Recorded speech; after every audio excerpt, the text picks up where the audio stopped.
जय चितवाहन बाबा। तो बहन जी आप कैसे हैं और आपका बच्चे कैसे हैं? तो मैं एक जितिया व्रत की कथा सुनाने जा रही हूँ जो पूरे 9 दिन लगातार सुनना चाहिए।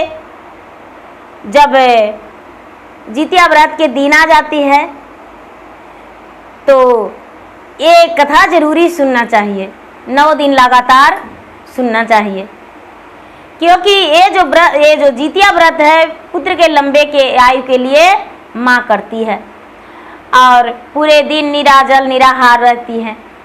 तो चलिए कथा की ओर चलते हैं। एक गांव में एक देवरानी एक जेठानी थी। देवरानी और जेठानी थी तो जेठानी का ब्याह का 5 वर्ष हो गया था, लेकिन उसका कोई संतान नहीं था। वो बड़ी दुखी रहती थी। उसे लगता था कि चलो मेरा संतान नहीं है, क्या करें, हो जाएगा। लेकिन उसका जब देवर का ब्याह हो गया, देवरानी आई, तो 1 साल भी पूरा नहीं हुआ और एक बच्चे का जन्म दी। जब बच्चे का जन्म दी तो उसका जेठानी जो थी बहन जी वो जल भुन गई। उसे लगने लगा कि अरे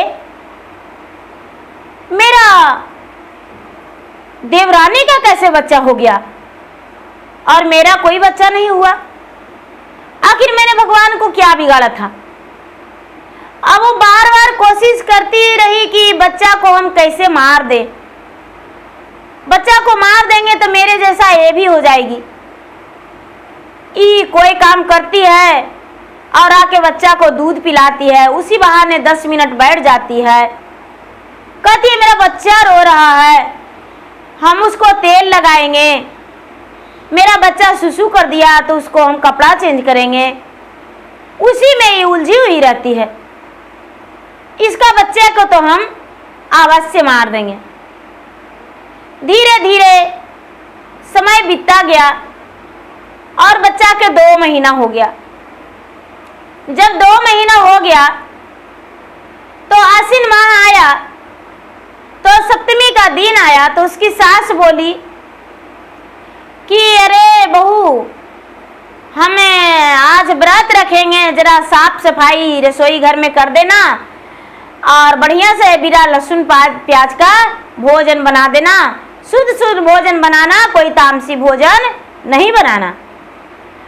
छोटी बहू कहती है कि माँ जी क्या व्रत कीजिएगा? तो अरे बहू तुम्हारा तो बच्चा छोटा है, हम खैर जितिया व्रत करेंगे जिसमें संतान की लंबे आयु होती है। छोटी बहू बोली कि माँ जी हम भी करेंगे व्रत, मेरा भी बच्चा छोटा है तो क्या, और इस बार नहीं करेंगे तो आगे साल मालो मास लग जाएगा, तो हम व्रत कैसे करेंगे, इसीलिए हम व्रत कर लेंगे। सास बड़ी खुश हो गई और कहती है कि चलो मेरा बहू जो है वो व्रत करने को लिए कह रही है, तो चलो बहू व्रत कर लो। कहती है कि माँ जी आप कहाँ स्नान करने जाइएगा? तो अरे बहू हम तो गंगा जी जाएंगे स्नान करने। माँ जी आप गंगा जी जाइएगा स्नान करने? तो हाँ ठीक है माँ जी, हम भी साथ में चलेंगे। जरा जल्दी जल्दी खाना बना के और नहाए खाए जाके नदी में कर लेंगे। सास और बहू जल्दी से बहू खाने बनाई और खाना बना के, और सास और थोड़ा अगल बगल के अड़ोस पड़ोस के लोग जाने लगे। तो अपने जेठानी से कहती है कि दीदी थोड़ा बाबू के देखते रहिएगा, बाबू अभी सोया हुआ है। बोली कि ठीक है जाओ, प्रेम से स्नान करके पूजा पाठ करके अच्छे से आ जाना, बाबू को हम देखते रहेंगे। नहाई खाई था दीदी, सास और बहू और पड़ोसन कुछ लोग जाने लगे। तो पड़ोसन कहते हैं कि अरे आपका छोटी बहू भी की है जितिया? तो हाँ ये भी करेगी। बड़ी प्रेम से जा के बेचारी नदी में नहाई, अबक चबक के भगवान के लोटा में जल लेके अर्घ भी दी, गंगा के घाट के पूजा की और पूजा पाठ करके घर आई। जो भी भोजन बना के गई थी, सास बहू जेठानी सब मिलकर भोजन की। शाम हुआ तो शाम में भी बड़े प्रेम से भोजन बनाए और सब लोग खाए, सरगी भी किए। जब सवेरा हुआ तो अपने जेठानी से कहती है कि दीदी, माँ जी कह रही है कि ये व्रत जो है, व्रत में काम नहीं किया जाता है, तो आप भोजन बना देंगे। जेठानी बोली कि हाँ हाँ क्यों नहीं, हम बना देंगे भोजन, कोई बात नहीं, तुम लोग व्रत में हो। बड़ी प्यार से पूरे दिन काम की जेठानी। और जब शाम का समय हुआ तो फिर से सास कहने लगी कि बहू, हम जाएंगे नदी और वहीं स्नान करके और गंगा माई का पूजा करेंगे और कुछ कथा कहानी भी उसी जगह पे सुनेंगे। छोटी पुतो जो थी वो बोली दीदी कि माँ जी हम भी साथे चलेंगे, हम भी कथा कहानी सुनेंगे और हम भी पूजा पाठ कर लेंगे। पहला पहला व्रत रखे हैं तो चलिए स्नान करके पूजा पाठ वहीं कर लेंगे। घर से कपड़ा ले लिया हाथ में और अपने जेठानी के बोली कि दीदी मेरा बच्चा को देखते रहिएगा और दूध भी गाय का पिला दीजिएगा, बाबू रोवेगा तो परेशान हो जाइएगा, इसलिए आप दूध पिला दीजिएगा। जेठानी बोली कि ठीक है, जाओ हम पिला देंगे और इसको तो बहुत अच्छे से हम रखेंगे, जाओ तुम। जेठनिया जो थी ओ बच्चा के रखने के लिए बोली और देवरानी जो थी, देवरानी चली गई कहाँ, स्नान करने। तो स्नान करने तो ये जेठानी बच्चा घर में संभाल रही थी और देवरानी लोगों के साथ जा रही थी। तो उसको जाते ही, घर से निकलते ही बच्चा को क्या किया कि बच्चा को मार दी और मार के लाल कपड़ा में लपेट के और एक बोरिया में बंद करके और ले जाके गंगा के घाट पर फेंक दी। इसको से पहले ही वो पहुंच गई, जल्दी से दूसरे रास्ते से जाके और गंगा के घाट पे फेंक दी। गंगा के घाट पे फेंक दी। बच्चा छोटा था। भगवान का महिमा, जितवाहन बाबा का महिमा अपरंपार है बहन जी। देखिए आगे आगे होता है का। भगवान किसी को परिवार ऐसा नहीं दे कि जिसमें दूसरे को बच्चे को मार दे। सब लोग गए तो सब लोग स्नान कर रहे हैं।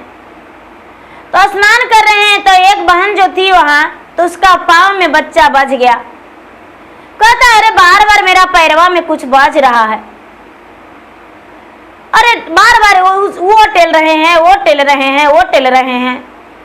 इसको पाँव में आया बजा, जो बच्चा के माँ थी छोटी बहू, तो वो बोरिया पकड़ के निकालती है तो कहती अरे इसमें लगता है कुछ बच्चा है। जब अरार पर लाके बाहर लाके और निकालती है तो उसमें बच्चा है। अरे मेरा बच्चा है, मेरा बच्चा कैसे आ गया, हे भगवान। तो रोती है, भगवान से विलाप करती है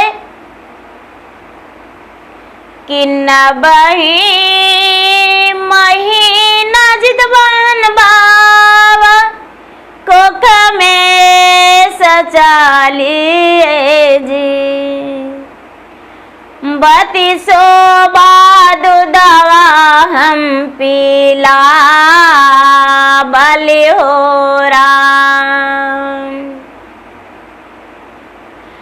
गोदिया खेल बल जितवाहन बाबा, मुहमानी रे खाली जी, बालका सपनमा करी देहलु राम।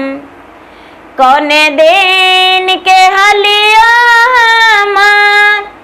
तोर दूसा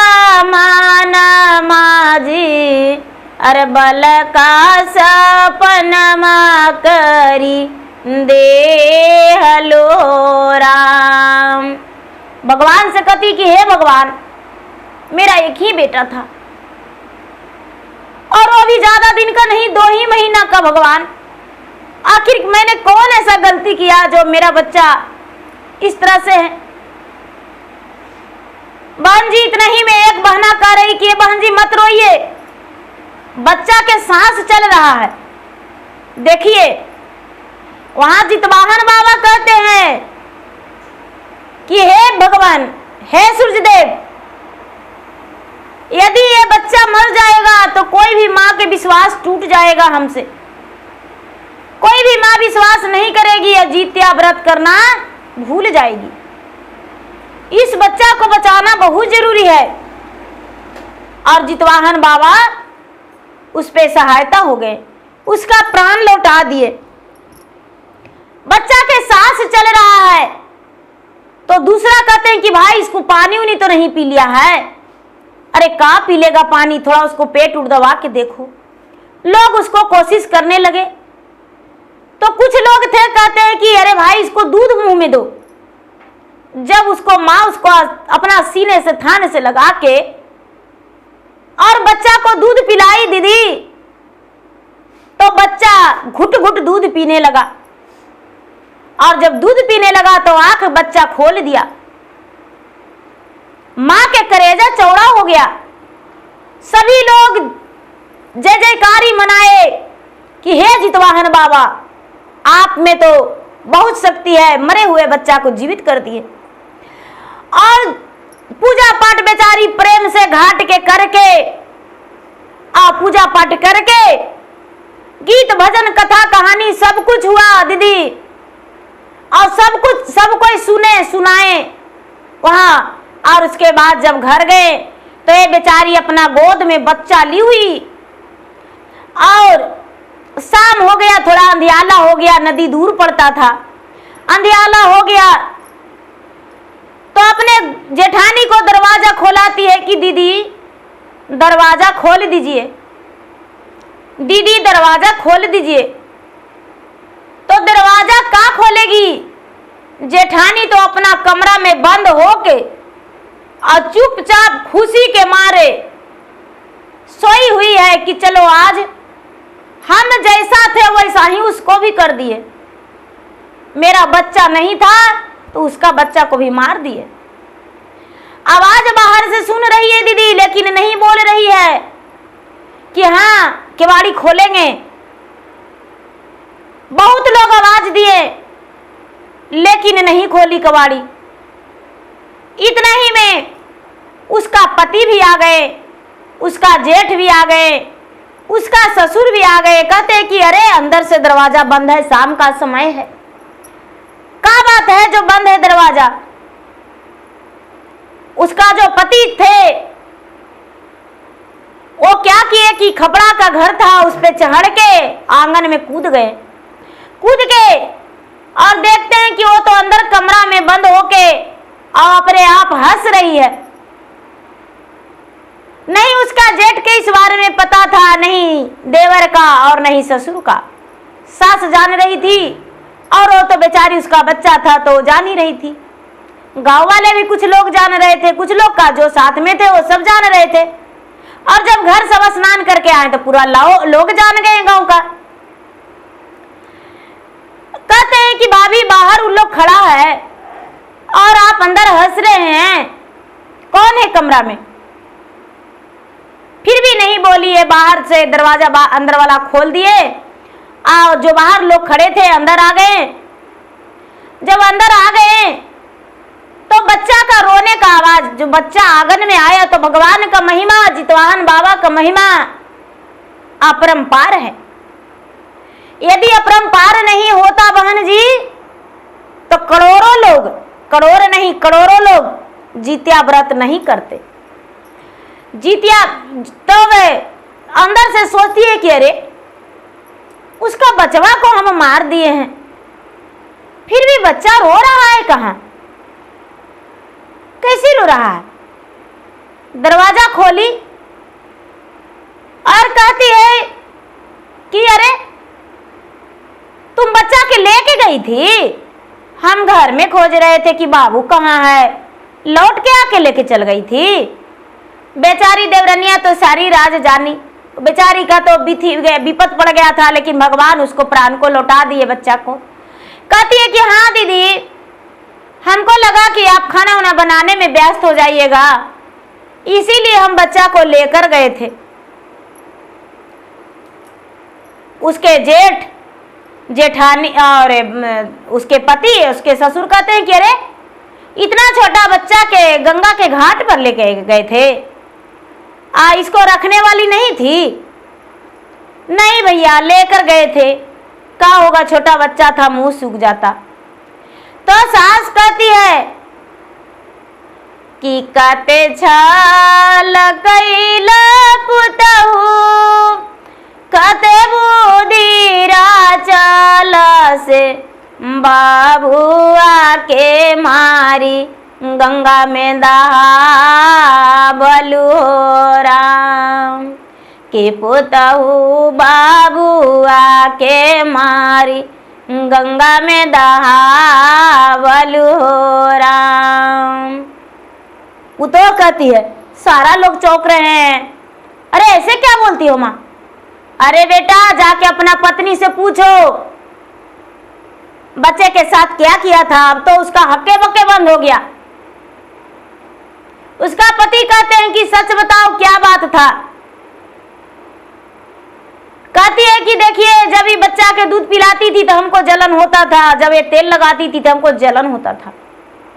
हमको ब्याह का 5 वर्ष हो गया, लेकिन एक भी संतान नहीं हुआ, और इसका 1 ही साल में बच्चा हो गया, इसीलिए हम जलन के मारे इसको बच्चा के बोरिया में बंद करके पानी में फेंक दिए थे। उसका पति कहते हैं कि अरे कुलछनी, अरे तू तो खुद के निसंतान थी, दूसरे को बनाना चाहती थी। एक तेगा ला के बहन जी, दीदी जी, और अपना पत्नी को काटने को लिए तैयार हो गए। उनका जो छोटी देवरानी थी अपने जेठानी के पास खड़ी होकर कहती है कि भैया, इतना बड़ा मेरा दीदी को सजा मत दीजिए,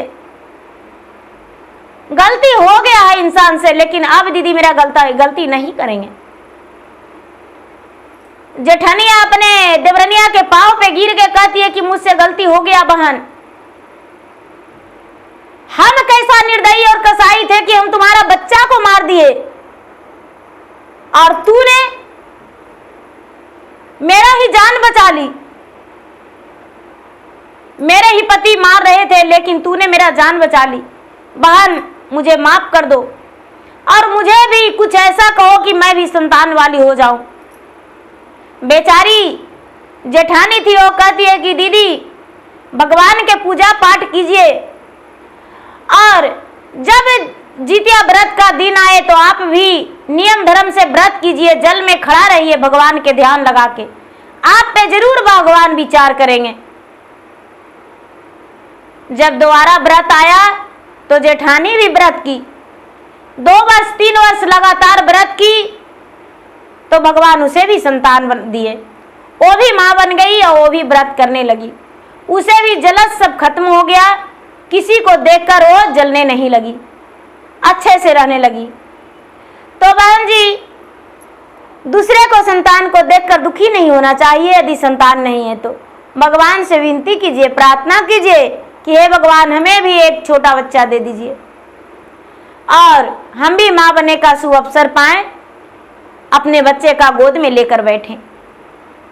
तो प्रेम से बोलिए जितवाहन बाबा की जय।